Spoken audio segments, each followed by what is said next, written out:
welcome back to Movie Magic Reviews, brought to you by Megadads. I'm Antonio, aka Hypecaster, joined by my best buddy Clay, and today we're going to talk about the new film, Beetlejuice. I guess we could call it Beetlejuice too. And we're going to let you know if it's worth your time, if it's worth your money, should you see it. Before we begin, quick reminder, we're going to talk about the movie spoiler free. Then at the very end, after we warn you, we will talk some spoilers. The things that you just got to talk to your friends about once you leave the movie. So we'll get right into it. But first, we want to look at the synopsis. Okay, so Beetlejuice. After a family tragedy, 3 generations of the Dietz family return home to Winter River, still haunted by Beetlejuice. Lydia's life is turned upside down when her teenage daughter Astrid accidentally opens the portal to the afterlife. Directed by Tim Burton, written by Alfred Goff, Miles Miller, Seth Grahame-Smith, starring Michael Keaton, Winona Ryder, Catherine O'Hara, and I guess we gotta join or put Astrid in there. So Jenna Ortega. William Dafoe makes an appearance. Spoiler alert. Um, so yeah, interesting movie. Clay, what is your background with Beetlejuice? Were you excited for this? Yeah, so I was. I I'm not like the biggest Beetlejuice guy. Like I remember watching the cartoon in the '90s. Oh right, Um, yes, the '90s cartoon. I so forgot that was about that. probably my first, introduction to it. And so when I finally did get around to watching the movie, which was actually a lot later in life than I would have thought that I would watch that, I guess, or you would think I would.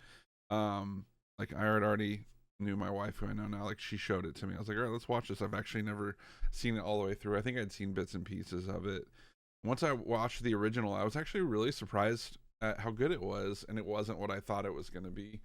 I think based just off watching the cartoon, where it's kind of based around like Beetlejuice and uh, Lydia or whatever her name is, and so the fact that there was this whole other plot line with the main characters, Alec Baldwin and the other chick, being dead, like that whole thing, I was like, oh, this is actually like a really good movie. Like Beetlejuice isn't actually that big of a part of it, and I finally, after seeing it, kind of understood. All right, so this is not exactly what I thought it was going to. So I was pretty excited going in. I'm definitely a Tim Burton fan. I enjoy a lot of his stuff. I know not everything he makes is great, but a lot of movies that he's made over the years, I'm a really big fan of. In fact, one of my favorite movies of all time, Big Fish, was made by him, and Mm. it's a masterpiece in my opinion. So I was pretty stoked going into this, and I saw that it was getting decent reviews, so I went in pretty hopeful that I was going to enjoy it. What about Yeah, you? I mean, I was excited because of the nostalgia factor. It's just one of those things where it's an acquired taste, like a dark humor type of movie. Like you don't get it very often. I was interested to see if they could pull it off, right? Because it's not an easy movie to sell. It's kind of like who's this for? But it's for those Tim Burton fans. That's who it's for. Danny Elfman comes back and does some really great work, musically here, and Tim Burton brings his Tim Burton-esque like weirdness. Um, I wish that he would have like stepped it up even more. And you're right, it's kind of hit and miss with Tim Burton sometimes for me. Like for every like cult classic, there's just something that doesn't hit as well. But this movie overall, the nostalgia made it a decent watch for me. So the Tim Burton stuff where it's like, oh, that's definitely a shot. Like that's definitely that type of weird where it's like slightly uncomfortable.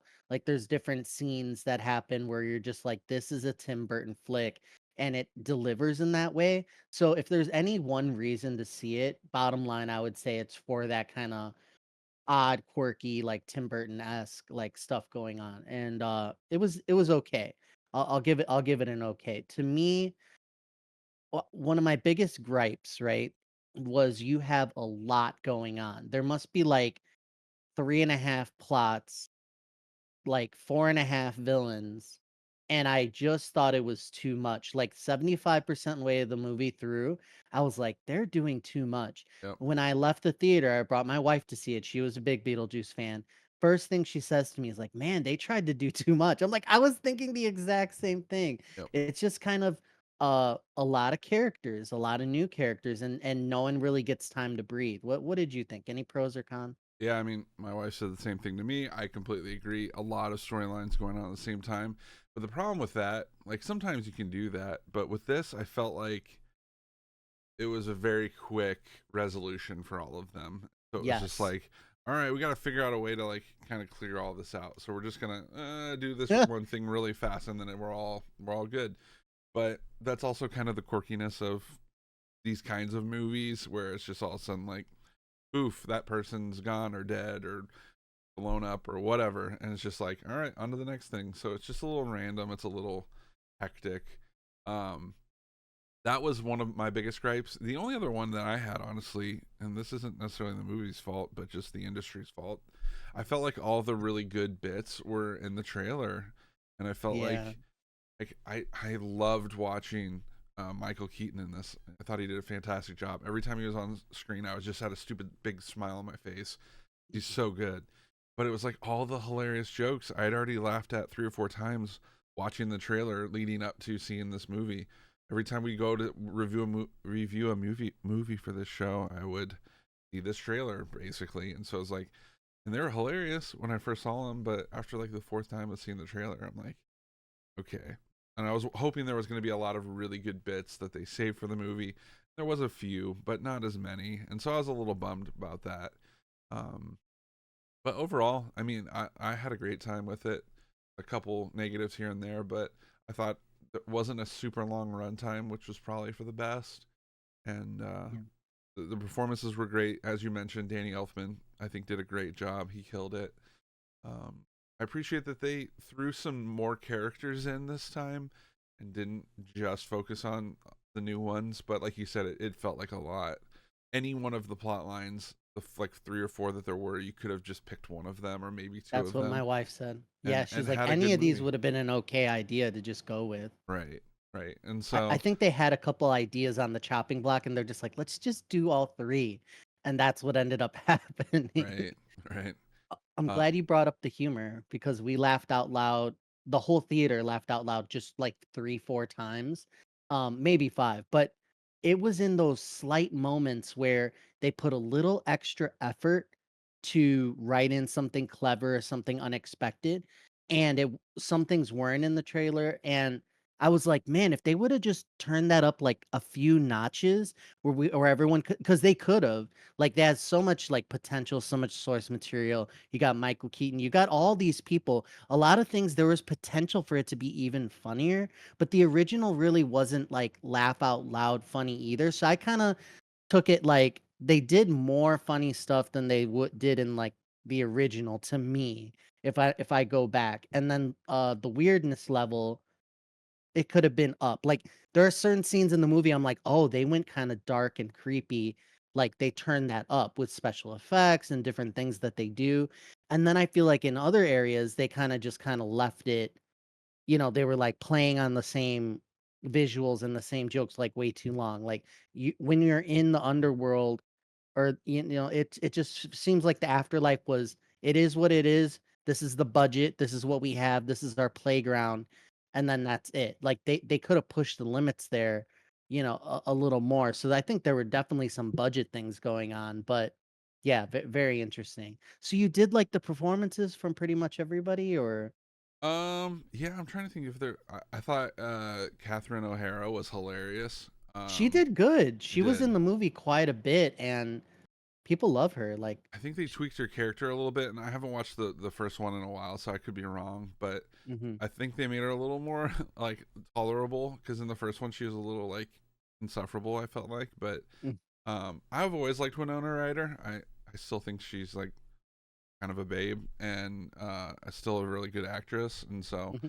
having her, and then having her daughter casted as well with Ortega or whatever, I thought that was a really good call. I was expecting Jenna Ortega to play kind of the same character that her mom was in the original Beetlejuice, where she was going to be Yeah, this like weird goth, and they kind of went a different route with her, and I think they were trying to not make her just seem like a carbon copy of Wednesday from the yeah. Wednesday show or whatever. And so they didn't make her super gothic and like emo and stuff. They kind of went a different route with her, which I thought was a good choice. So it wasn't just, here's another little goth girl or whatever. So it was interesting. They did some different things, but yeah, I didn't really. There wasn't any acting that I thought was like super bad. I enjoyed Danny DeVito a lot as well. So Yeah, I liked the acting. it was good. Overall, I agree. Everyone did a decent job. I just kind of wanted more from everyone, and I thought that there was kind of a lack of like there was a lot of potential there, and I was hoping for just more. I agree with you. Mean Winona Ryder going from super goth emo and kind of like what she became as an adult, I kind of believed it, and she didn't really break. Like at a certain point, they talk about her like exploring her past character and how she was before, and she really didn't ever go back. Not really. So she was it was interesting. It was interesting enough. I thought that it was a decent film, but I think they could have done even more. So from a star rating, I'm torn. I need you to go first. Are you gonna be Yeah, yeah. generous? I mean, so this is the third movie we've watched this summer that is from an existing franchise that was started in like the 80s or 90s. And so we're getting a lot of these either like long awaited sequels or like reboots. And so the original came out in 1988. And so it's I've Yeah. seen some that I mean Alien Romulus was a good like bringing back an old series, whereas I felt like Twisters was not the best. And so I feel like this is somewhere in between those. But I still really liked it, but I'm also kind of keen to the source material. I'm stoked that it's almost Halloween, October-ish is right around the corner, and so I probably have a little bit of like nostalgia goggles and a little bit biased, but I'm gonna go ahead and give it a 3 out of 5. I would Ooh, recommend it, especially if you're a fan of the first movie. I'm telling you right now, thinking of a 2, I'm like, the movie was better than a 2. But then thinking of a 3, it's not like the other 3-star movies that, like, we've come across. It's, So like, a let little me give worse. it a 4. I'm gonna give it a 4 out of 5. What the fuck? That's what I meant to say. I meant to say four out Oh of my five, knowing that that god. would then allow you to give it a 3 out of 5. I meant to say That 4. Take Yeah, that. right. You did not give Beetlejuice a 4 out of 5 stars. All right, I'm gonna give it a 3. Uh, and I think you really have to be a fan of the original. You really have to be a fan of Tim Burton, and you really have to go in with like kind of low expectations. But it's not bad. Like when I told my wife, I'm like, it was good. She's like, it wasn't good. I'm like, it was pretty good. She's like, almost there. I'm like, it was okay. It's better than okay. I would say, It's yeah, hard. It's a definitely. 2.5-star movie. Thank you for joining us, everybody. Now we're gonna get into the spoiler portion of the show because I have about 2, 3 things that I need to say. Uh, so if you're listening, go watch the movie, come back, and then we're getting into spoiler territory now. Highlight of the whole movie was Baby Beetlejuice. Baby Beetlejuice was fucking scary, dude. He was so It scary. was hilarious too. I was It was laughing. hilarious. It was freaky, Did your and I wife think, like the baby? oh my gosh, she was freaked out. She's like, "It looked like Chucky," and like, oh my god, it was so I was not expecting that because of all the creepy stuff they do, that was the creepiest, and they turned it all the way up. They're like, "Let's go to 10 real quick." It was wild.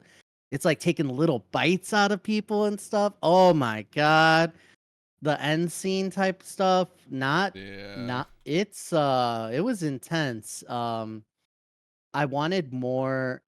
I wanted more. Like I felt like we got some good Beetlejuice scenes, but I feel like there's so much comedic like stuff that you could be doing. I felt like a lot of it was kind of wasted. What are your thoughts? Anything that we have to talk about? Yeah, so that was a great part. I loved that. I hope that they put out lots of baby Beetlejuice merchandise. I'd be all for it. The merch. Uh yeah, exactly. The merch. I'd take a little baby doll with that all day. Um I was bummed that Danny DeVito didn't make it super far in. Yes. I thought Yes. that was a He looked bummer. awesome. He That was what I was talking about when I'm like, "Oh, they have they can make stuff look really good right now. Like, let's keep going with this. And then Right. they kind of like went backwards with I know everything. we're in the spoiler point, but we didn't really hit on visual effects, but I thought they were fantastic. I'm sure a lot of it was CGI, but there was also a lot of practical effects, and Hmm. I really enjoyed that. Um, the only other thing I want to mention, so obviously they killed off Jeffrey Jones' character Yeah. Charles. Yeah. Um, Wasn't he an R word or something? I'm pretty sure he did some crimes or he did something do like some that. crime. He was Oh convicted my and god. became a sex felon. Are you Uh, serious? a Oh my sex god. I had heard something, but I was like, so yeah, they wrote him off. They wrote him off. They gave him a scene where they showed how he died using stop motion animation to show him getting eaten by a shark, which I thought was amazing. It Um, was a weird choice, wasn't it? To just go straight like well, claymation or it was like animation. how do we show this guy dying without using him as an actor? And so they did all these different things so that they didn't have to use him or pay him, but they still had the character, um, which was interesting. Like they also had him in the afterlife and he just had no head, so it's like, all right, it's his character, but it's just we don't have to actually associate ourselves with this scumbag or whatever. And so Wow. I thought that was pretty interesting. um they even used his face on like the headstone and stuff, so I was like, wow, they're they're definitely using this character, even though you would think they wouldn't want to go anywhere near him, but they kind of made the plot line work, and so that was fine. But other than that, I'm trying to think if there was anything else spoilery worth mentioning. Um, I I think that the multiple villains, like you had, like of all the storylines that were happening, I was most like I never see anything coming, right? So I never saw that the boyfriend was gonna be dead. yep. I didn't because I'm the obtuse person in the audience. My wife's like immediately sees him and like gives me that look. I'm like, don't tell me what's happening, like with your eyes. She's like, I knew it from the second I saw him. I'm like, get out of here. But I did not know. So it was cool. And I thought that was the most interesting storyline. The way that they introduced the ex-wife or whatever, the way that they tell the story in Spanish with like kind of Yes, a black and dude. white, like it was yet another like interesting choice that I think works. I'm like, sure, go for it. Like, be weird. Like, he's just telling the story in Spanish, and I thought it worked really well as a little aside. But I wanted more weirdness and more stuff like that. She stalks around. You never hear her say more than, like, 3 words, so it's like you don't really care, and yeah, Yeah, they write her off, like, very quickly, like, the what is he, a fiancé, like, guy? We had, like, 8 villains in this movie, it was crazy what was going on, and I was just like, "This is too much." yeah, yeah. That's valid. I think they had a lot, way too much going on. The underworld being just the like 3 areas, one of them that's severely overused was the one hallway that kinda connects everything. I think in the original movie, there was something about this one hallway kinda having doors leading to everywhere, which kinda makes sense with the lore, but I think if they had done a couple more camera angles and, like, kinda explained that a little bit more in this one, it would've made a little more sense. Because like, the hallway with doors is, like, the whole thing, kinda, Right. like the hub, and I don't think that people, if you didn't see the first movie, really got that, so it may have just seemed kinda weird and lazy. Um, I don't know. I wanted to be in the underworld, the afterlife more. I wanted even more. We took a while getting there. Yeah. Um, but interesting. I love the camera shots. I loved everything like that went like that. I think Jenna Ortega did an okay job. It was all good. I wanted more Beetlejuice, more screen time for Beetlejuice. Anything else? Nope. Danny Elfman did a good job. Oh There yeah. was there was music in there that was like kind of that weird creepy, and then there was like some like pop in there. What did you think about the music number at the end? Because Beetlejuice is known for doing that like crescendo Right. like musical number. What did you think of the It one was this such a time around? weird choice of a song, but Yes. by the end of it, I was like, okay, I can see why they picked this. Like, I think they try to pick a song that's like kind of a hidden gem of sorts that maybe people aren't as familiar with, but it kind of popularizes it, Yeah. if that's the right wording. And It's, like, so quirky. yeah, and so by the end of it, like they're dancing around in the sky, and I was like, all right, Yeah. this is kind of iconic. Like this is pretty cool. Like I dig it. I loved all the different little cutaways and different things that he would do. He's kind of like a Deadpool of sorts, where he can kind of Yes. break the fourth wall and just kind of do his own little random little bits. And I always thought they were hilarious and super random. Every time things would get tense, he would just immediately start speaking in Spanish for no reason, and it was just Yeah. random and hilarious. I don't know. You think it needed to be more random? I think it was plenty random, and like quirky and weird. I think a lot of people are gonna leave there and be like, "What the heck was that?" But I'm glad you said that. That's the secret sauce with Beetlejuice is kind of just doing those asides, and his powers are so random to yeah, get what he to advance the plot or get what he needs to get done, and he has like basically like ghost magic or whatever it is, and it's just like it's very interesting and like yeah, I did want more, but it was good. It was good. Any other final thoughts? no, I'm Thank good. you very much for joining us, everyone, for another episode of Movie Magic Reviews. The summer's kind of winding down. I don't know how deeper into the fall we're going to go. There are some good things coming up, but thank you. If you listen to one episode or all the episodes, we appreciate you. We'll see you at the movies.